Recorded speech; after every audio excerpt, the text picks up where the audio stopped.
بسم اللہ الرحمن الرحیم۔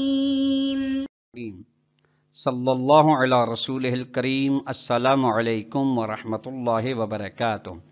طلاب کرام عزیز، کیسے ہیں؟ امید کرتے ہیں کہ آپ خیر و عافیت سے ہوں گے۔ بدایت المعارف جزء ثانی کا سبق نمبر 37 شروع کر رہے ہیں، جس میں عنوان قرار دیا گیا کتاب کی عبارت فَإِذَا عَرَفْتَ هَذِهِ الْمُقَدِّمَاتِ سے لے کر الثالث دلیل الوعد تک۔ کا نظریہ ایک آیہ قرآن کے بارے میں بیان کیا جائے گا۔ نمبر 2، برہان عدالت میں حد وسط عدل الہی ہے، جو کہ چونکہ عدل معاد میں سے ہماری بحث چل رہی تھی برہان عدل کے بارے میں، تو اس برہان عدل میں، برہان عدالت میں عدل الہی حد وسط ہے، جس کی بنا پر نتیجہ موقوف ہو۔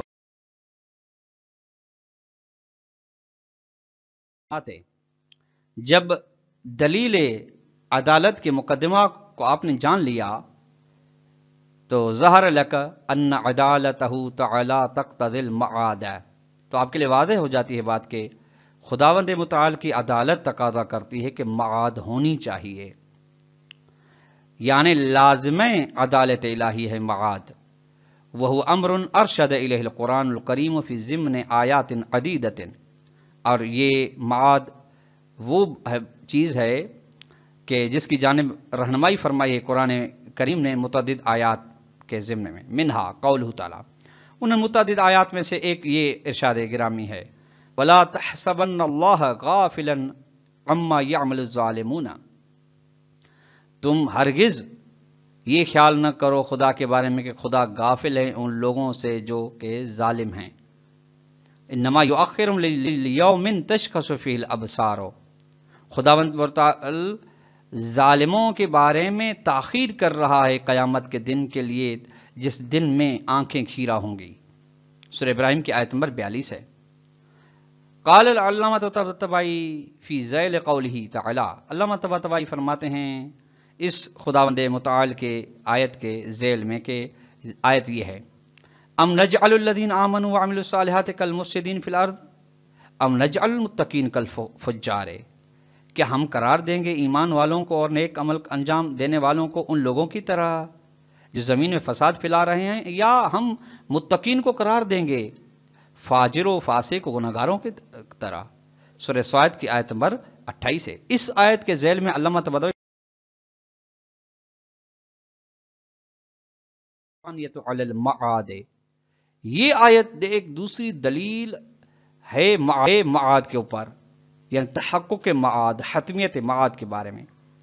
وتقریرها، اس کی تبیین یہ ہے کہ ان للانسان کسائر الانواع کمالا بالضرورت، کہ انسان کے لیے دیگر باقی کمالات اقسام کی مانند کمالات ہیں بالبداہت، یعنی انسان کے لیے کمال کا ہونا ضروری ہے۔ وکمال الانسان، انسان کمال اس چیز میں کہ وہ خروج فی جانب العلم والعمل من القوت الی الفعل، کہ انسان خارج ہو، تحرک پیدا کرے، قدم بڑھائے، علم و عمل کے مرحلے میں قدم بڑھائے بالقوہ سے بالفعل کی جانب، یعنی جو علم حاصل کرنے کی اس کے اندر صلاحیت خداوند متعال نے رکھی ہے اس کی جانب کوشش کرے، یہ اس کا کمال ہے۔ جو نیک و صالح عمل ہے اس کی جانب بھی قدم بڑھائے، یہ اس کو کہتے ہیں بالقوہ سے، جو صلاحیت موجود ہیں بالفعل، یعنی جو موجود کمالات ہیں ان کی جانب خود بڑھے۔ بائے بیانیات پھر اسی جملے کی وضاحت ہو رہی ہے یعتقد الاعتقادات الحقۃ، یعنی عقائد کے معاملے میں انسان حق عقیدہ رکھے، ویعمل الاعمال الصالحۃ، اور انجام دے نیک و صالح اعمال کو، اللتین، وہ اعتقادات حقہ اور اعمال صالحہ، یہدیہ الیہما فطرتہ الصحیحۃ، جن کی جانب انسان کی ہدایت کر رہی ہے فطرت صحیح سالم۔